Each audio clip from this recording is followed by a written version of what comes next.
When I think of school now, decades later, the classrooms rise in my memory like old theatres, dusty stages where fear, boredom, brilliance, and bravery all once took their turns under flickering fluorescent lights. I am a middle aged man with greying hair and a calendar full of responsibilities, yet a single smell of chalk or the hollow thud of a slammed book can pull me backward in an instant, back to desks carved with initials, back to lessons learned and lessons missed, back to teachers who believed learning could be forced and one who knew it could only be invited. Some teachers tried to teach with their greater physical presence before they taught with their minds. They stood tall, they loomed, they shouted. They believed fear was a shortcut, a key that could unlock obedience, if not understanding. For a while, it worked. Silence fell, pens moved, but learning, real learning, slipped quietly out the back door like a truant child.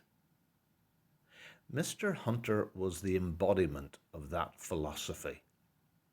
He was an ex rugby player, a fact you could glean in one glance. His ears were swollen and folded like badly packed shirts.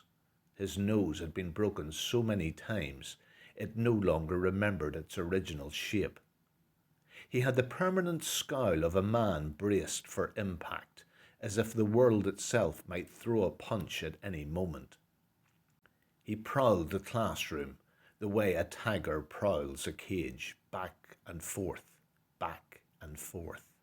restless, dangerous, daring someone to rattle the bars. We learned his moods the way sailors learn the sea. A clenched jaw meant storms. A heavy step meant thunder. He used proximity as punishment. He stood too close. He leaned too near. His shadow fell over your work like an eclipse.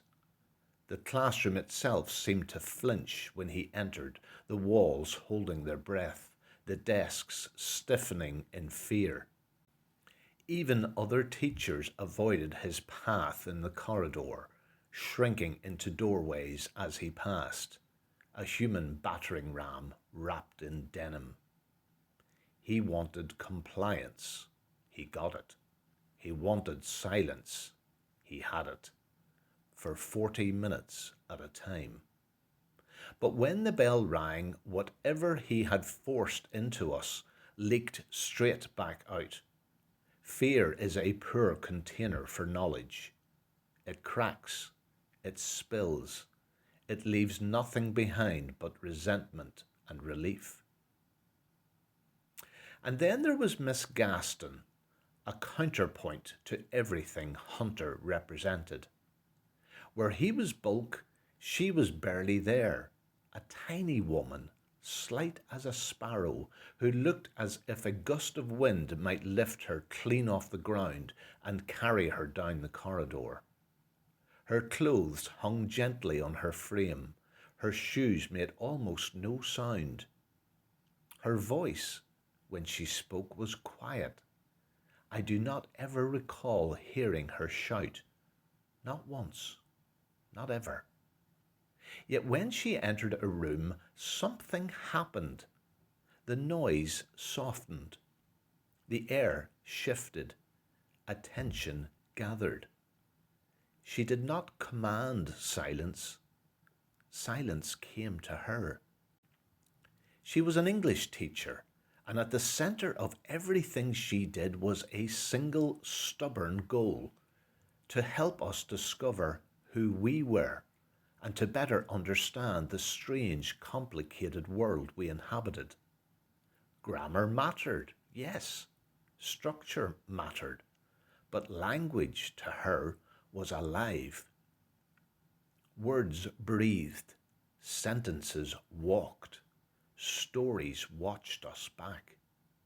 Her classroom felt less like a factory and more like a laboratory of ideas.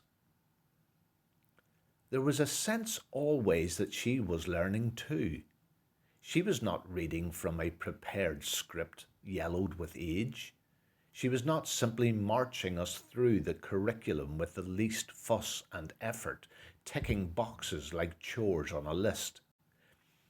Each lesson felt improvised, newborn, as if she were discovering the meaning alongside us. Every day felt like her first day teaching. She asked questions she did not already know the answers to. What did this poem make you feel? Why do you think the character chose that path? What would you have done? Her curiosity was contagious. Her attention was a gift.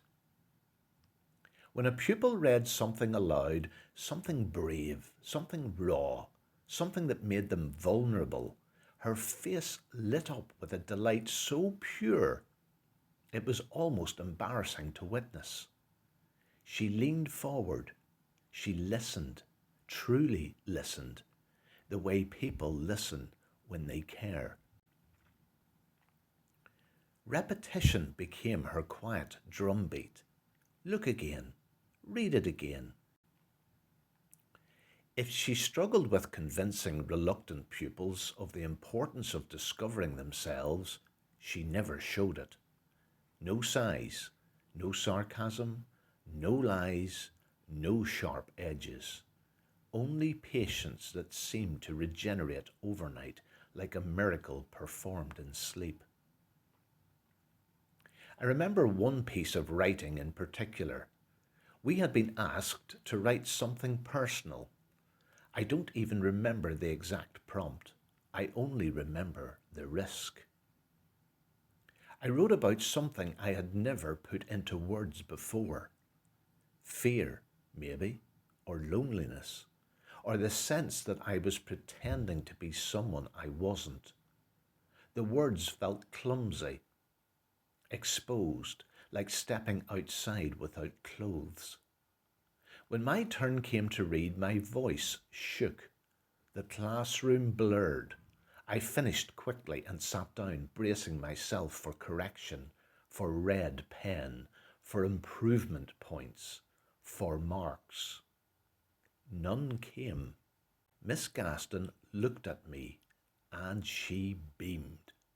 Not a polite smile, not a teacher's nod, a beam. A joy so genuine it startled me. She did not fix my sentences. She did not correct my spelling. She did not mark it. She simply said softly, "Thank you for trusting us with that." In that moment, something extraordinary happened. For the first time, I felt that a teacher had heard what I had to say. Not just read it, heard it. And in her reaction, I understood that something important to me had also been important to another human being. It was like a door opening, like being seen. That feeling lingered. It followed me beyond her classroom, beyond school itself. It shaped how I read, how I listened, how I tried in my own flawed ways to understand others. Mr. Hunter's confrontational mannerisms faded quickly, like bruises that healed. Miss Gaston's lessons stayed, etched deeper than ink.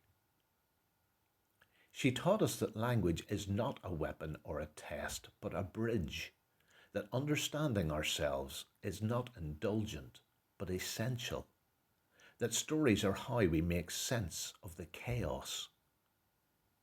Her influence did not shout, it whispered, and whispers, I have learned, often last longer than screams. Now I watch the advance of technology with awe and unease. Screens glow where books once lay open. Algorithms decide what is worth reading. Speed is prized over depth. Reaction over reflection. I wonder what younger people are losing when words become disposable and attention is fractured into 30-second sound bites. And yet, I remain hopeful because somewhere in classrooms battling this impossible tide, English teachers are still doing remarkable work, still asking dangerous questions, still listening, still believing that words matter and that students matter more than marks. I hope each of them is blessed with a little of the spirit of Miss Gaston, the quiet courage, the endless curiosity, the belief that learning is not about control but connection. The world needs more teachers who beam.